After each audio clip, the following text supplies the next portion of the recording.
10-Minute Jazz Lesson Podcast, episode 156.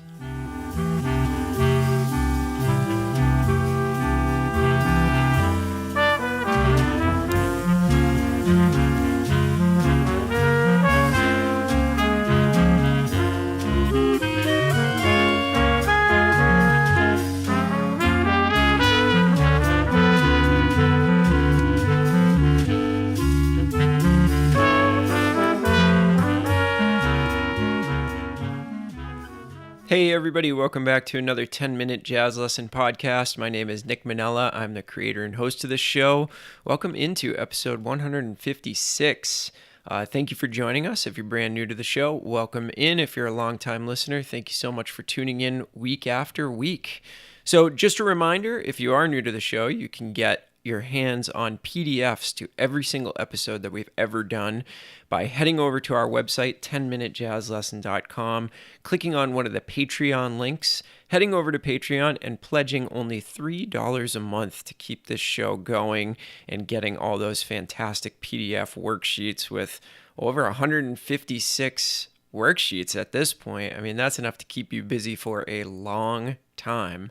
And that donation also helps us keep the podcast going. We do not do advertisements on this show, so it really comes from you guys out there, the listener, to keep this show going. So I wanted to give a quick shout out to the people that have pledged their support this week. Thank you to Andre and Matthew. Thank you for joining up to be part of the family, and we hope you're enjoying those PDFs.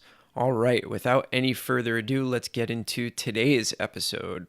So this week is going to be a very simple, straightforward show that's going to give you something that you can use immediately. The idea for this episode came from working with a student this week, and they were asking me about sus chords, particularly dominant sus4 chords. Now, these are chords that we see pretty often, and my student was in kind of a pinch where they said, I never really know what to play over these chords. They were aware that you should probably avoid the third, although that's not always true. Sus just basically means that there's no third in the voicing. So let me explain that a little bit. So if you saw a G7 sus4 chord, what that would mean is that the pianist or the guitarist or members of the rhythm section, they would just be avoiding playing a B natural.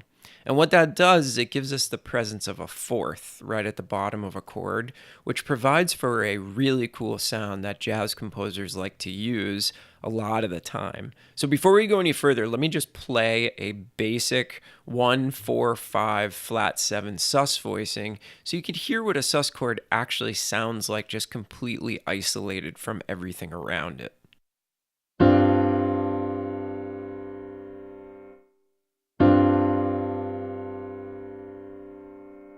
So you can hear, in effect, a sus chord has no tonality. It is neither minor or major, it's sus. It's sustained. That's what sus stands for, is a sustained fourth. So what do we play over this? Well, there's so many different options of what we can play over it, but I want to give you something simple that you can use like today in your playing, and maybe help to shed a little bit of light on different devices you can use over the sus chord and give you like a go-to basic idea of what you can play. So think about it this way. You can basically use all of the notes from a G7 scale except for the third. So that means you can use G, A, C, D, E, F, and G. And let's just keep it that way for now. Again, we're trying to be really, really simple here. So I'm not going to get into all the crazy stuff you can do over a sus chord. Let's just keep it to basics for this week. All right. So utilizing those notes, we can come up with a couple of different structures that are going to be really, really handy for us when it comes to seeing a sus chord and having something immediately accessible that we can play. So the first device that we can use, and this is the first example on your PDF for the week, is we can use a major pentatonic starting on the 7th. So over a G7 sus chord, we can use an F major pentatonic. So the notes that go along with that are F, G, A, C, D, and then you're back on F. So as we just discussed, all of those notes are super acceptable over that G7 sus chord. let me play it for you. I'm going to play the scale up and down, and then I'll mess around with it a little bit, and you can tell me what you think, whether it fits or not. But I'm going to give you a hint. It actually does fit really well. So this is a major pentatonic based off of the seventh of one of those sus chords, F major pentatonic over G7 sus.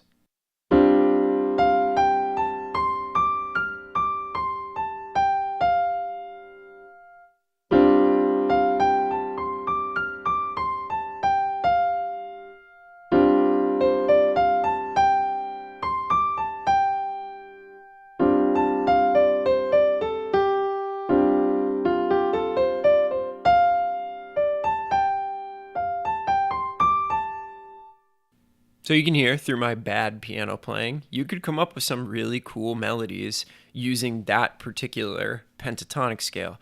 And it's an easy thing to reach for because by this point, we should all know what the dominant seventh is over basically every dominant chord. So it's not hard to reach for that. You may have to practice your major pentatonic scales a little bit, but that's a separate issue, right? Plus, they're not that difficult, really. They're 5-note scales. So if you know your major scales, technically you know your major pentatonic scales already. You just have to remove a couple of notes. And knowing your major scales is something that absolutely everybody who listens to this podcast needs to know. So if you don't know those, get on that right away. That's going to be really super important for you. All right, so the second one that we're going to use is we're going to use a major pentatonic scale based off of the 4th degree of the scale. So over G7 sus, we're going to use a C major pentatonic. Now, you'll notice that most of the notes overlap between the F major pentatonic and the C major pentatonic. The only note that we're getting currently with the C major pentatonic is we're getting an E in there. So we're getting the presence of the 6 or the 13 over the G chord. So that's going to give us a different sound. Every other note in that scale is actually a repeat of the notes in the F major pentatonic scale. So we're trading in the note F for the note E, and that is going to give us a different sound. So let me play this one for you. This is a major pentatonic based off of the 4th of the sus chord, so C major pentatonic over G7 sus.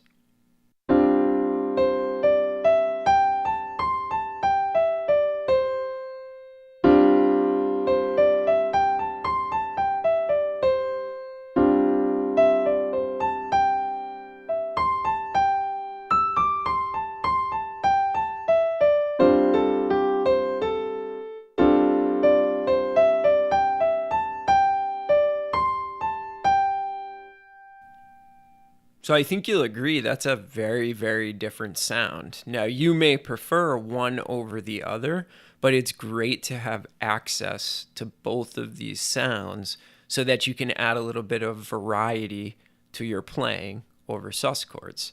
Now, like I said at the beginning of the episode, there's plenty of other things that we can do over sus chords, and we're going to talk about some of those.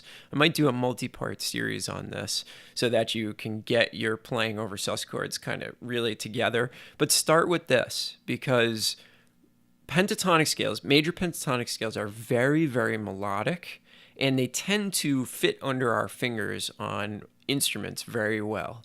So this is a great place to get started, develop some skills, start hearing what works and what doesn't over those sus chords, and then we'll get a little bit more advanced as we go along here. Now, I remember when I was a much less experienced improviser and I came across sus chords, and I would constantly just play the root and the 4th, maybe the 5th sometimes.